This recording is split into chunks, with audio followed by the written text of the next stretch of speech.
आम आदमी पार्टी का विधायक हो, पार्षद हो, जनता को 24 घंटे उपलब्ध है। क्यों? क्योंकि हम बनते उन्हीं से हैं। देखो, बात है नीयत की। अगर नीयत हुई तो आप सब कुछ कर सकते हो। आपकी ओपोनेंट जो है बीजेपी से बांसुरी स्वराज है, तो ये लॉयर वर्सेस लॉयर की एक लड़ाई है अगर मैं कहूँ तो। ये लड़ाई लॉयर वर्सेस लॉयर नहीं है, ये लड़ाई है परिवारवाद वर्सेस जनतावाद। आम जनता कह रही है कि मोदी जी ने सिर्फ इसीलिए अरेस्ट किया है अरविंद केजरीवाल जी को क्योंकि वो चाहते नहीं कि अरविंद जी इस चुनाव में प्रचार करें। ये संविधान है, इसको खत्म करने की तैयारी भाजपा कर रही है, माननीय मोदी जी कर रहे हैं। आप ये चाहते हैं कि जिस सीढ़ी से जो सीढ़ी आपको यहाँ तक लाई है, अब किसी और को ना लाए, इसीलिए खत्म करना चाहते हैं। नमस्कार, मैं हूं दिव्या कोटर और आप देख रहे हैं TV9 भारतवर्ष। पूरे देश में लोकसभा चुनाव को लेकर चर्चा हो रही है, लेकिन देश की राजधानी दिल्ली में किसकी पकड़ मजबूत होने वाली है? आज हम पहुंचे हैं नई दिल्ली में और आज हमारे साथ हैं आम आदमी पार्टी के लोकसभा कैंडिडेट सोमनाथ भारती। सोमनाथ जी, TV9 भारतवर्ष में आपका बहुत बहुत स्वागत है। आपका बहुत बहुत शुक्रिया। आप दिल्ली का दिल कहलाने वाली नई दिल्ली से लोकसभा के कैंडिडेट हैं आम आदमी पार्टी से। इस सीट से कई दिग्गज नेताओं ने चुनाव लड़ा है, अटल बिहारी वाजपेयी, राजेश खन्ना, लाल कृष्ण आडवाणी। तो आम आदमी पार्टी का आपको ये सीट देने के पीछे क्या मकसद है? और अभी क्योंकि बीजेपी की पकड़ है इस सीट पे, तो कितना चैलेंजिंग और मुश्किल होने वाला है आपके लिए? बड़ा अच्छा सवाल किया आपने। इसके दो महत्वपूर्ण जो पहलू हैं वो आपको बता दूं। जी। मैं मालवीय नगर विधानसभा क्षेत्र से पिछले 10 साल से विधायक हूं और मालवीय नगर विधानसभा क्षेत्र जो है वो नई दिल्ली लोकसभा का एक विधानसभा है। इसके अलावा 9 और विधानसभाएं हैं। इस क्षेत्र में लोगों ने मुझे अथाह प्यार दिया है और आपको बता दूं कि मालवीय नगर विधानसभा क्षेत्र भी पहले भाजपा का ही हुआ करता था, लेकिन जनता ने जो अथाह प्यार मुझे दिया, पहले जीतने का मार्जिन दिया 8,000 का, फिर दूसरी बार मार्जिन दिया 16,000 का, फिर तीसरी बार मार्जिन दिया 19,200 का, और चौथी बार जनता ने कमाल कर दिया। 50-50 साल से जो भाजपा के पार्षद बने हुए थे उनको हटा के जनता ने मेरे काम को देखते हुए, आम आदमी पार्टी काम को देखते हुए, जनता ने तीनों पार्षद 100% पार्षद मुझे दे दिए, आम आदमी पार्टी को दे दिए। तो जनता ने काम देखा हुआ है और जनता को सिर्फ काम चाहिए, नंबर 1। नंबर 2, मैंने पूछा था ये सवाल अरविंद जी से कि आपको मेरा नाम कब सूझा, आपको कब मालूम पड़ा कि जी सोमनाथ भारती को लड़ा यहाँ से? तो बड़ा इंटरेस्टिंग और बहुत दिल छूने वाली बात उन्होंने कही। जब वो भगवान श्री राम के मंदिर अयोध्या में गए और भगवान राम के सामने खड़े हैं और उधेड़ उनमें पहले से थे कि भाई किसको लड़ाएं वहाँ से, तो अरविंद जी ने मुझे कहा 22 मार्च को, चूँकि वहाँ उस दिन मैं 6.5 घंटा उनके साथ कोर्ट में बैठा हुआ था, कहा सोमनाथ, जब मैं भगवान राम के सामने खड़ा था तो मेरे जहन में तुम्हारा नाम आया, जैसे कि भगवान राम ने कहा हो कि भाई इसको लड़ाओ जी, क्यों तुम किसी और की सोच रहे हो। तो ये बड़ा इंटरेस्टिंग रहा, मेरे लिए बड़ा दिल छूने वाला रहा कि भगवान श्री राम के सामने अरविंद जी खड़े होकर के उनके जहन में सोमनाथ भारती का नाम आया जी। तो इस प्रकार से जब भगवान श्री राम की कृपा हो तो फिर तो कुछ भी हो सकता है। तो इसलिए मेरा तो सौभाग्य है, मैं अपने आप को बहुत छोटा समझता हूँ। ये बड़े बड़े नाम लिया आपने, लेकिन जनता ने जो प्यार दिया है उस प्यार के आगे मैं नतमस्तक हूँ कि जनता फिर पहुँचाएगी वहाँ, क्योंकि अब जनता अपने कंधों पर बिठा के यहाँ तक लेके आई है तो जनता ही पहुँचाएगी वहाँ भी। जी। आपकी ओपोनेंट जो है बीजेपी से बांसुरी स्वराज है, तो ये लॉयर वर्सेस लॉयर की एक लड़ाई है अगर मैं कहूँ तो इस पर आप क्या कहेंगे? ये लड़ाई लॉयर वर्सेस लॉयर नहीं है। अच्छा। ये लड़ाई है परिवारवाद वर्सेस जनतावाद। अच्छा। ये लड़ाई है ललित मोदी के वकील और विक्रम बुद्धि के वकील। ललित मोदी वो जो देश का लूट करके भागा और जिसको बचाने में बांसुरी जी ने महत्वपूर्ण भूमिका निभाई, देश से भगाने में।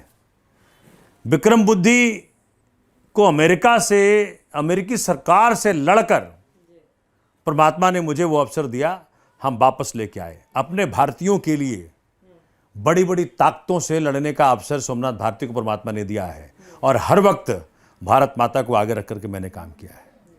तो ये लड़ाई उस प्रकार से नहीं है। ऐसी लड़ाई है जो व्यक्ति अपना पूरा जीवन जनता को समर्पित कर चुका, अपनी सारी सुख सुविधाओं को खत्म करके जनता के लिए 24 घंटे उपलब्ध करने वाला व्यक्ति एक तरफ है, दूसरी तरफ वो व्यक्ति है जिसके पास जितने अपॉर्चुनिटी के बावजूद भी कभी जनता की सेवा नहीं की।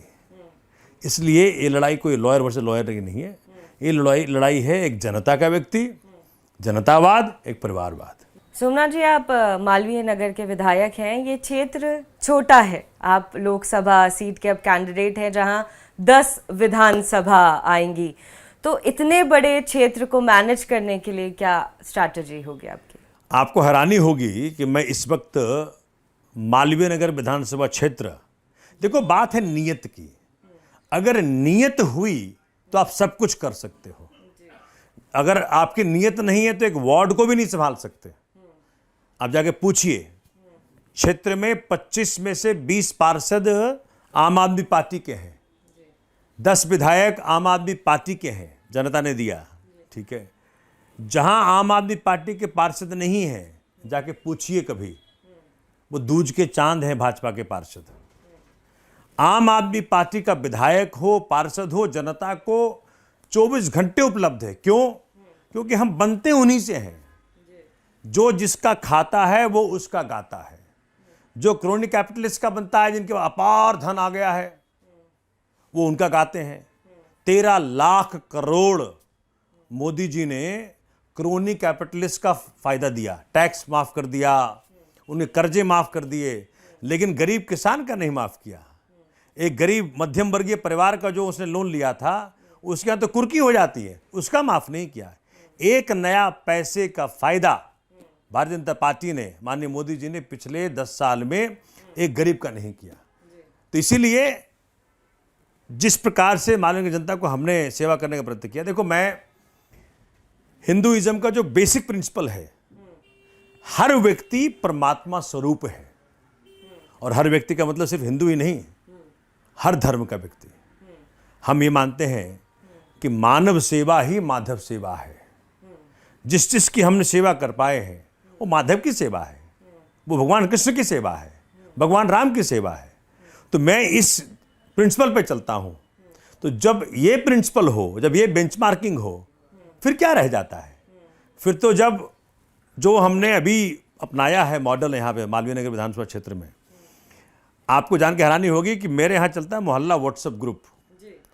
हर घर से एक व्यक्ति को जोड़ रखा है हमने, 24/7 मोहल्ला व्हाट्सएप ग्रुप के जरिए मैं सबको उपलब्ध हूँ। किसी को ज़रूरत नहीं है ढूंढने की, कहाँ रहते हैं सोमनाथ भारती, कहाँ है उनका ऑफिस, कब मिलेंगे। आप अपने न्यूज़ रूम में हैं, आपने स्टूडियो में हैं, आपको याद आ गया कि अरे वो मुसीबत थी, लाइट नहीं जल रही थी बाहर घर के, रात को अंधेरा हो जाता है, मुझे डर लगता है। आप अपने मोहल्ला व्हाट्सएप ग्रुप में गए, अपना नाम लिखा, एड्रेस, फ़ोन नंबर लिखा, और समस्या मेरी 24 घंटे के भीतर इन समस्याओं का समाधान देता हूँ।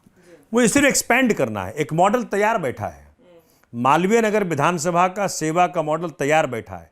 इसी मॉडल पे और जनता आ जाएगी, बाकी 9 विधानसभाओं को जनता आ जाएगी।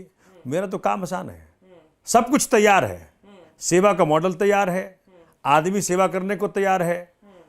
तो अब इसमें कुछ कमी रह नहीं गई। इसलिए नई दिल्ली लोकसभा के अंदर जितने विधानसभाएं हैं, तो सेवा का एक्सपेंशन जो मालवीय नगर का है वो होगा। साथ में 5 चीजें ऐसी हैं दिव्या जी, जो कि विधायक के अधीन नहीं है, वो सिर्फ सांसद के अधीन है। अभी मैं आपको दिखाता हूं, मेरे क्षेत्र में डीडीए पार्क में एक लड़के ने लड़की को रॉड से मार डाला, दिन दहाड़े। पीछे सतपुला पार्क में एक लड़के 15 साल के बच्चे को चाकू से गोद के मार डाला। ये दोनों सवाल मैंने विधानसभा के पटल पे रखा और पूछा कि भाई कहाँ पहुंची जांच, इसके पीछे कौन थे, क्या था, इस प्रकार के क्राइम को कैसे लगाम लगाओगे, क्या कर रहे हो। जवाब क्या है पता आपको? जवाब दिया, सोमनाथ जी, दिल्ली पुलिस और लॉ एंड ऑर्डर दिल्ली सरकार के अधीन नहीं आता है, इसलिए आपको ये जानने का हक ही नहीं है।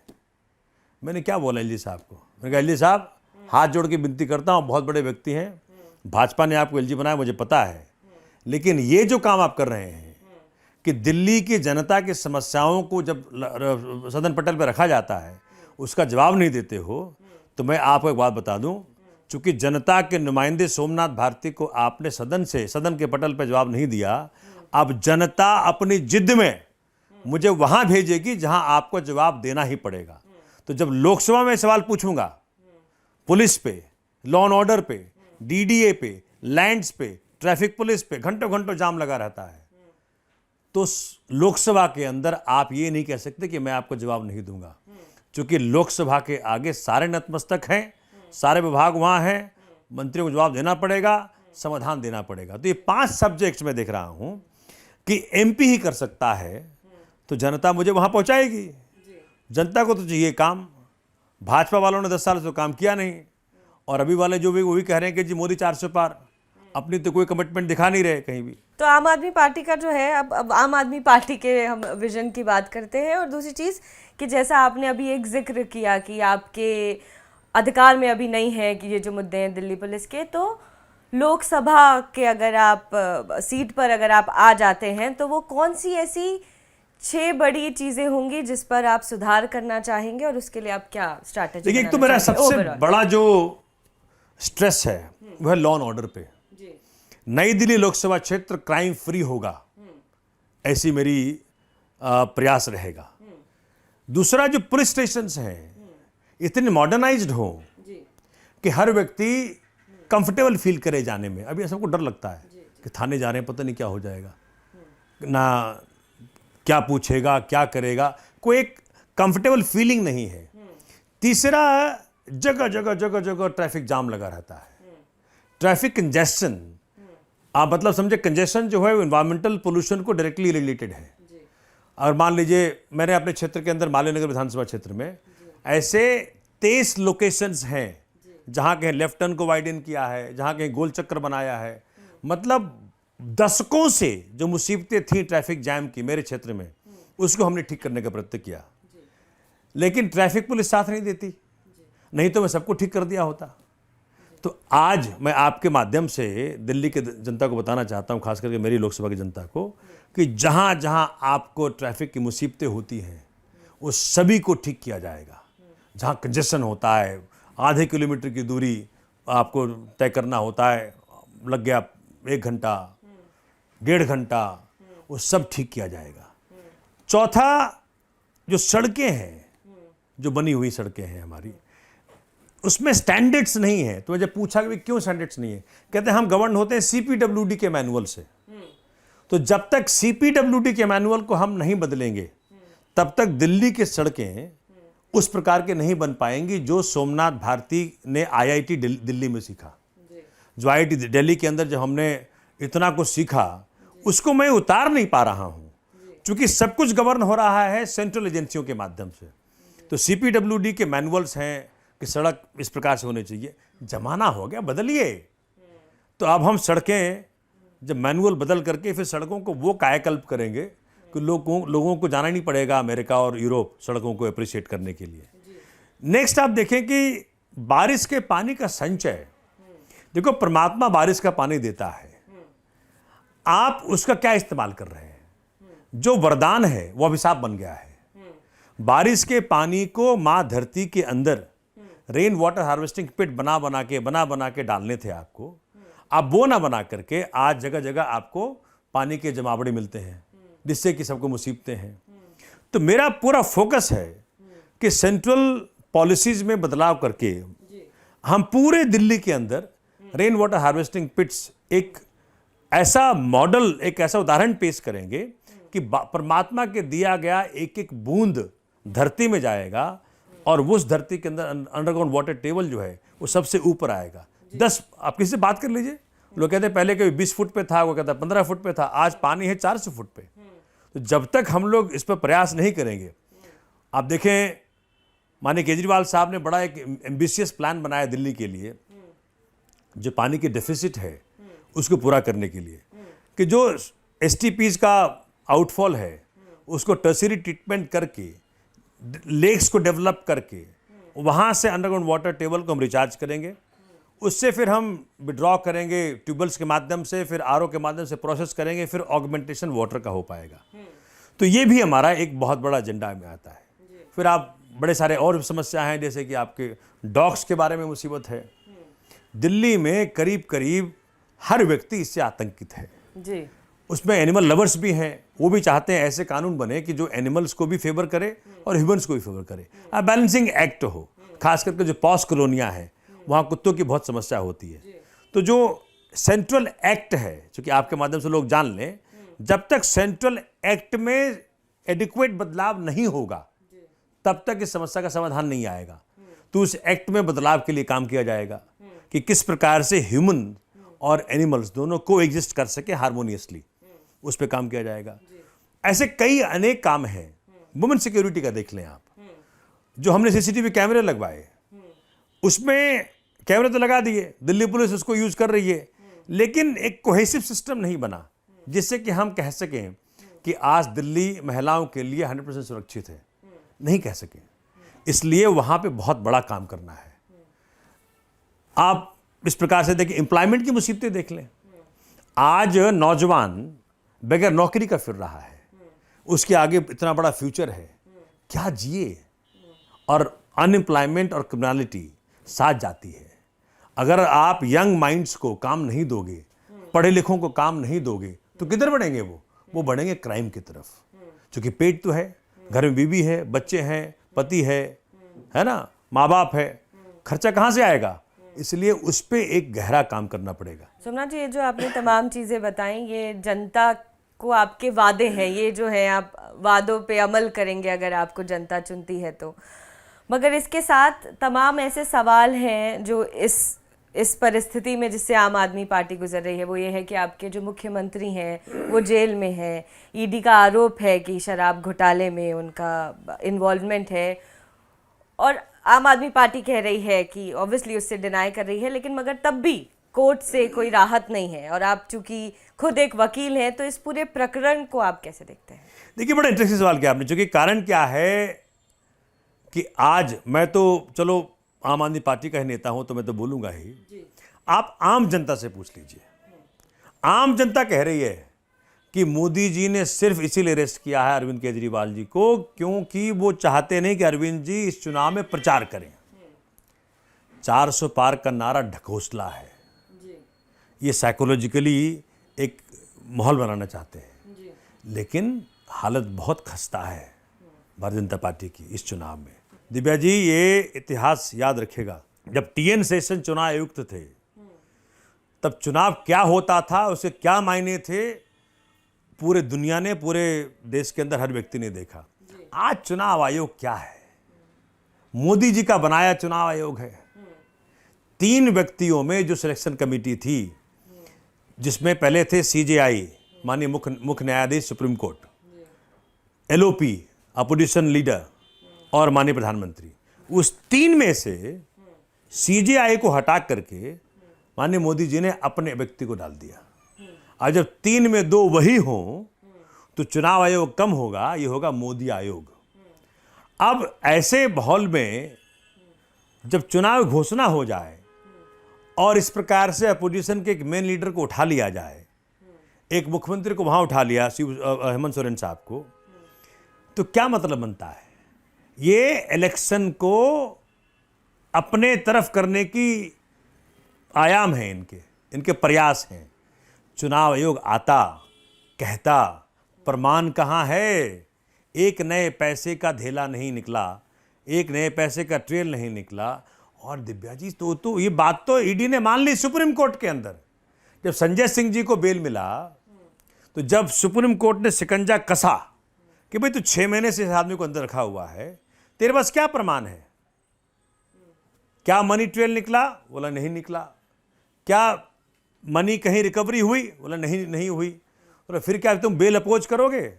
और मैं धन्यवाद करता हूं माननीय उच्चतम न्यायालय का, उन्होंने कहा कि अगर तुम आज बेल अपोज करोगे तो मैं इसको मेरिट पे डिसाइड कर दूंगा, और जब मेरिट पे डिसाइड करूंगा तो तुम बहुत पछताओगे। तो इसलिए कहा माई बाप आप वक्त दे दें, हम पूछ के आते हैं अपने आकाओं से।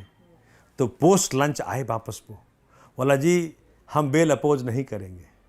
अब इससे बड़ा प्रमाण क्या चाहिए आपको कि सब शराब घोटाला ढकोसला है, इसीलिए है कि चुनाव में ये षड्यंत्र करके हमारे नेताओं को जेल में डाल दें और इस प्रकार चुनाव को प्रभावित करने का प्रयत्न करें। लेकिन मैं बता दूं, इस बार जनता तैयार है। लेकिन वही बात एक बार हो जाएगी, क्योंकि आपने खुद ने कहा कि अरविंद केजरीवाल जो हैं चुनाव के वक्त जो भी कुछ माहौल है, लेकिन वो आपके आम आदमी पार्टी के स्टार कैंपेनर रहे हैं। वो अपने चेहरे से चुनाव लड़ते हैं, उनका एक अपनी अलग प्रणाली है। तो क्या लोकसभा चुनाव में इसका कुछ असर देखने को मिलेगा? क्या लग रहा है आपको? देखिए, फिजिकली अरविंद जी का होना हम सबके लिए बहुत बड़ी बात है जी। लेकिन आज बता दूं, आज बाबा साहब के द्वारा दिया गया संविधान की ताकत इतनी है कि वो ताकत बड़े बड़े महारथियों को जमीन पे ला देगी। इस किताब में मैं देखता हूँ, मैं पढ़ता हूँ, क्योंकि मैं तो इसको रोज पढ़ता हूँ, मेरा तो काम है, मेरा तो पर आज क्या खास चीज और क्यों लाए हूँ, ये संविधान है जी, बाबा साहब के द्वारा दिया गया संविधान है। इसको खत्म करने की तैयारी भाजपा कर रही है, माननीय मोदी जी कर रहे हैं। आज मैंने सुना कह रहे हैं कि जी मैं इसी संविधान से तो एक गरीब का बेटा प्रधानमंत्री बना है। तो मोदी जी को आपके जरिए कहना चाहता हूं कि माननीय मोदी जी, आप ये चाहते हैं कि जिस सीढ़ी से जो सीढ़ी आपको यहाँ तक लाई है, अब किसी और को ना लाए, इसीलिए ख़त्म करना चाहते हैं कि ये संविधान खत्म हो जाए। तो जब आप वहाँ चढ़ गए तो कोई और गरीब का बेटा, कोई और देशभक्त वहाँ ना पहुँच पाए, देश की सेवा ना कर पाए। तो आपके स्टेटमेंट में ही आपका नियत झलक रहा है कि अब तो आप तो आ गए बाबा साहब के दिए गए संविधान की ताकत से। आप चाहते हैं कि कोई और ना आए। एक बात और बता दूं आपको, पूरे संविधान में कहीं पीएम का चुनाव नहीं होता। ये देश को गुमराह करने वाली बात है। कहीं भी नहीं लिखा कि पीएम का कोई चुनाव है। ये चुनाव है मेंबर ऑफ पार्लियामेंट का। तो अगर हर व्यक्ति, आज मोदी जी क्या करें, कुछ नहीं देखना है, कमल का बटन दबा दो। अरे भैया, आप आए काम करने। 10 साल मेरा नई दिल्ली लोकसभा सफ़र किया, अनेकों क्राइम हुए, बेटियों के साथ बदतमीजियाँ हुई, चेन स्नैचिंग हुई, डकैतियाँ हुई, चोरियाँ हुई। आप कभी आए क्षेत्र में? आप तो नहीं आए। कौन आएगा? आएगा एमपी। तो क्षेत्र की जनता एमपी चुने। जब अच्छे एमपी सारे चुन लेंगे तो सारे अच्छे एमपी मिलकर के एक अच्छा पीएम चुन लेंगे। ये है बाबा साहब का संविधान जो ये कहता है। इसीलिए हम सबको, हर व्यक्ति को ये चाहिए कि जो हमें अप्रोचेबल है, अवेलेबल है, एक्सेसिबल है, अकाउंटेबल है, उसको चुने, जो कि आपको 24 घंटा उपलब्ध हो। ये बाबा साहब का संविधान कहता है। और वो जब चुना जाए तो ऑटोमेटिकली ऐसे अनेकों जो अब 543 सीटों पर चुने जाएंगे, सब मिल करके अपना पीएम चुन लेंगे। इसलिए इलेक्शन को एक तरह से इस प्रकार से मोड़ने की बजाय कि चुनाव पीएम का है, पीएम का चुनाव नहीं है, ये चुनाव एमपी का है, ये संविधान कहता है जी। लेकिन पिछले तमाम सालों में भाजपा जितनी पावरफुल पार्टी बनकर उभरी है, बीजेपी एक बड़ा संगठन है और उसके साथ आरएसएस भी जुड़ा हुआ है। तो इसको तोड़ना, अगर मैं कहूँ आम आदमी पार्टी या इंडिया अलायंस के लिए, और उसमें भी मोदी बहुत बड़ा फिगर है देश की जनता के लिए, तो इसमें आम आदमी पार्टी या पूरी इंडिया अलायंस कैसे भाजपा का मुकाबला करेगी? देखिए, पहली बात तो आपने, जब से अरविंद जी को उन्होंने अरेस्ट किया है 21 मार्च, मैं कहता हूं कि 21 मार्च डिफाइनिंग लाइन है। 21 मार्च के बाद दिल्ली का चुनाव, देश का चुनाव बदल गया।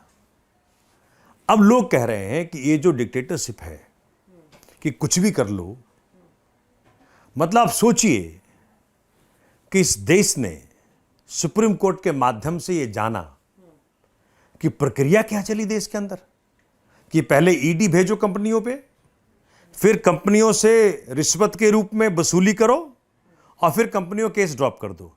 इस देश ने देखा कि इन्फोर्समेंट डायरेक्टरेट बना दिया मोदी जी ने कि भाई किस प्रकार से वसूली करें, किस प्रकार से कंपनियों को डरा के, धमका करके पैसे कमाओ और फिर केस ड्रॉप कर दो।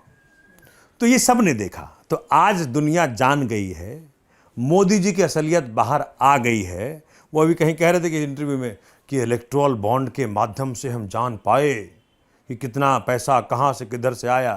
अरे भैया, आपने तो छुपाने का प्रयत्न किया। आपने एसबीआई को बोला कि बता दे, जून में दूंगा, इलेक्शन के बाद दूंगा। तो डंडा पड़ा सुप्रीम कोर्ट का कि फटक से इंफॉर्मेशन बाहर निकल गई। जो समय मांग रहे थे कि महीने लगेंगे, 2 दिन में इंफॉर्मेशन बाहर आ गई कि किसने किसको कितना पैसा दिया, कब दिया। एनालिसिस किया गया तो बात बाहर निकल गई कि पहला जो है ईडी ने रेड डाला, रेड के बाद पैसा भाजपा के खाते में गया और उसके बाद केस ड्रॉप किया गया। इस देश का सबसे बड़ा फ्रॉड, दुनिया का सबसे बड़ा घोटाला। और मैं नहीं कह रहा हूँ, ये कह रहे हैं कौन? निर्मला सीतारमण, जो भाजपा के सेंट्रल गवर्नमेंट की वित्त मंत्री है, उनके हस्बैंड कह रहे हैं ये कि दुनिया का सबसे बड़ा घोटाला, इलेक्टोरल बॉन्ड घोटाला, ये ईडी घोटाला, जिसके जरिए भाजपा 2 नंबर की पैसा कमा रही है, काला धन कमा रही है, देश की अर्थव्यवस्था को बर्बाद कर रही है। सब देख रहे हैं। इसलिए अब जाकर के देखिए ना भाई क्या हो रहा है देश के अंदर। आप लोगों से पूछ लें, सब बता देंगे। सिर्फ और सिर्फ काले धन की बदौलत भाजपा इस प्रकार से दिखाती है कि भाई हम पता नहीं क्या है। अरे कभी आके ज़मीन पे बात तो करो जनता से, कभी हमसे रूबरू तो हो जाओ, एक हमसे बातचीत ही कर लो। एक आपके टीवी 9 भारतवर्ष पे हम डिबेट ही करवा लेते हैं। भाई कुछ तो सवालों का जवाब दो।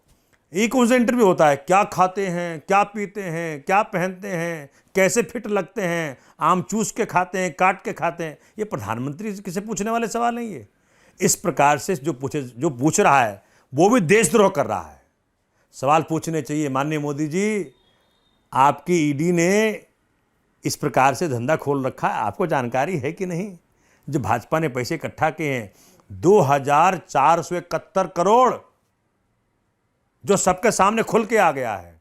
जो मोदी जी कह रहे हैं हम तो पैसा बांटेंगे, तो इसको पहले बांट दीजिए।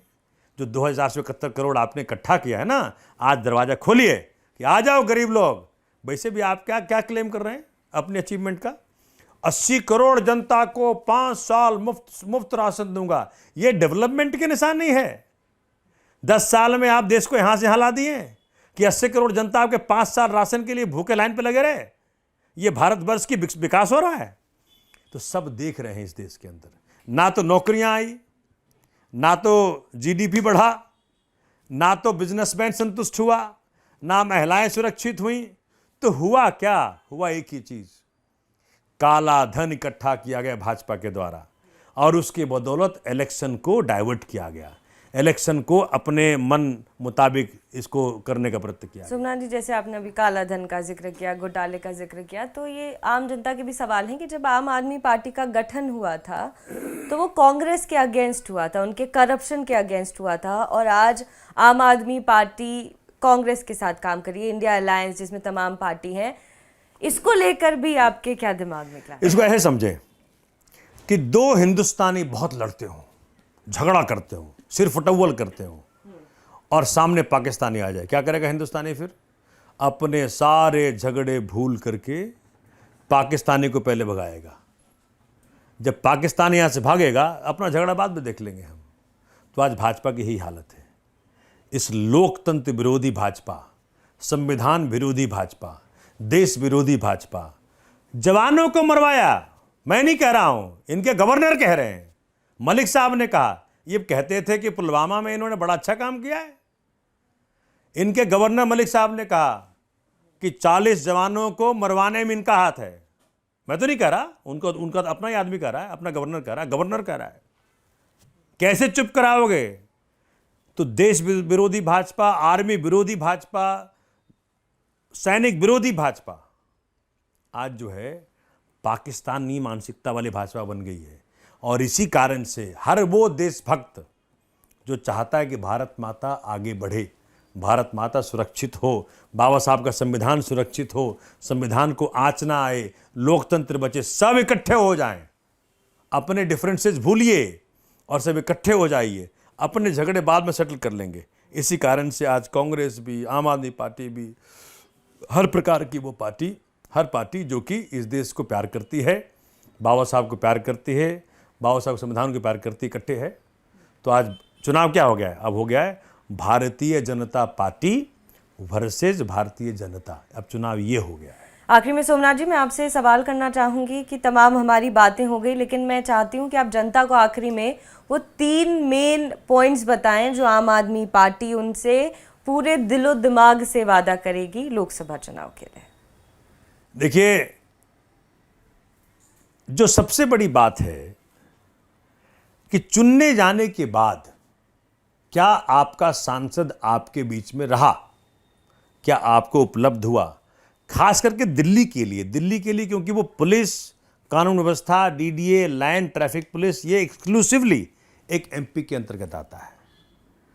तो मेरा जो एक क्षेत्र के अंदर रहा है, जो 9 वर्ष मैंने सेवा किया क्षेत्र की, उसका एक्सपेंशन होगा और मैं जिस प्रकार से क्षेत्र की जनता को घर घर को उपलब्ध हूँ 24 घंटे, पूरे नई दिल्ली लोकसभा को उपलब्ध हो जाऊंगा। तो मोहल्ला क्लिनिक, पूरी मोहल्ला व्हाट्सएप ग्रुप और दूसरा जो 5 सब्जेक्ट मैंने बताया, अनेकों काम मैंने बताया आपके जरिए कि भाई क्या क्या काम करना है मुझे, मेरी लिस्ट में है। एक एमपी जो होता है वो एमएलए के सारे दायित्व, सारे हक उसके पास होते हैं, साथ में 5 ही एक्स्ट्रा होता है। आप मान लें कि एमपी के पास एमएलए से 10 गुना ज्यादा ताकत होती है। तीसरा, जब दिल्ली की बातें होती हैं पार्लियामेंट में, जब दिल्ली के हक छीने जा रहे थे पार्लियामेंट में, तो भाजपा के सांसद ताली बजा रहे थे। जब दिल्ली की जनता को कमजोर किया जा रहा था, तब भाजपा के सांसद ताली बजा रहे थे। वहां पे एक भी सांसद ने कभी नहीं दिल्ली की जनता के लिए खड़े होकर बोला। जब सोमनाथ भारती सांसद बन के जाता है तो किसी सरकार की हिम्मत नहीं होगी कि दिल्ली की जनता के हकों को छीन सके, दिल्ली की सरकार के हकों को छीन सके, क्योंकि वहां पे चट्टान बन के खड़ा रहेगा सोमनाथ भारती। क्षेत्र की समस्याओं का समाधान सदन से लाना है, क्षेत्र की मुसीबतों का समाधान सदन से लाना है, सरकार को अकाउंटेबल बनाना है अपने नई दिल्ली लोकसभा की जनता के लिए। ये काम एक सांसद का होता है, जो भाजपा ने अभी तक नहीं किया, वो सोमनाथ भारती करेगा। और नामदार वर्सेस कामदार की लड़ाई है ये। एक तरफ एक कामदार जो 9 साल से अपना हर सुख गंवा करके जनता के लिए उपलब्ध रहा है। कोरोना काल देख लें आप, कोरोना काल में जहां नेता के फोन बंद थे, उपलब्ध नहीं थे, उस वक्त परमात्मा ने, भगवान श्री राम ने सोमनाथ भारती का उपयोग किया। जो परिवार आगे ना आ सके, जब उनके परिवार में कुछ डेथ हुई कोरोना से, कौन काम आया? मेरी भी बीवी है, मेरे भी बच्चे हैं, मेरे माता पिता हैं, लेकिन सब कुछ दाव पे लगा करके, निगम बोध घाट जा करके हिंदू रीति रिवाज से हमने सबका संस्कार किया, मुखाग्नि दिया। जनता के लिए परिवार कहने का मतलब ये होता है, सिर्फ कहने का नहीं, मोदी का परिवार। अरे परिवार का दायित्व निभाना पड़ता है। पहले चौकीदार कहा था, चौकीदार कहने के बावजूद इतनी सारी मुसीबतें हो गई। गलवान वैली में जमीन ले ली गई चाइना के द्वारा, तो चौकीदारी नहीं कर सका। अब कहते परिवार, तो परिवार में जो मुसीबतें हैं उसका समाधान लाना पड़ता है। तो हर वक्त जो व्यक्ति काम के बल पे जनता के दिलों में जगह बना पाया है, एक वो है नामदार। कहते जी मैं फलाने नेता की बेटी हूँ। सोमनाथ भारती किसी पॉलिटिशियन का बेटा बेटी नहीं है। सोमनाथ भारती को जनता ने यहाँ तक घिस घिस के पहुँचाया है। 8,000 से 16, 16 से 19,200 फिर 3 काउंसलर दिए। जनता को 24 घंटा उपलब्ध हो करके जनता का परिवार बन के जो मुसीबतों का समाधान लाया है, जनता यहाँ तक लेके आई है, और वही जनता वहाँ पहुँचाएगी। क्योंकि जनता को चाहिए काम, जनता को चाहिए वो व्यक्ति जिससे ना कोई पैसा खरीद सके, ना कोई डर डरा सके। सोमनाथ भारती का जो पास्ट रहा, मैं आध्यात्मिक आदमी हूँ, मैं रोज़ सवेरे 2 घंटा ध्यान करता हूँ। वो ध्यान की ऊर्जा मेरे अंदर पूरा दिन काम करती है। सवेरे 5 बजे उठता हूँ, रात के 2 बजे तक काम करता हूँ जनता के लिए। और जब भी मौका मिला है, वकालत के जरिए भी हमने जनता की कई समस्याओं का समाधान लेकर के आए हैं। तो जनता देख पा रही है, जनता के पास अनेकों उदाहरण हैं कि आज किसको अपनी वोट की ताकत से, बाबा साहब अम्बेडकर के संविधान के अंदर दिए गए वोट की ताकत से किसको चुन करके उनको सदन भेजना है, उनको सब पता है। देखना दिलचस्प होगा कि दिल्ली के दिल की सीट किसके पास जाती है। आपका TV9 भारतवर्ष से बात करने के लिए बहुत बहुत शुक्रिया। और मुझे लगता है कि आपके जितने भी वादे थे वो आपने जनता तक पहुंचा दिए हैं। आपका शुक्रिया कि आपने मुझे मौका दिया अपनी बात रखने का। बहुत बहुत धन्यवाद आपका।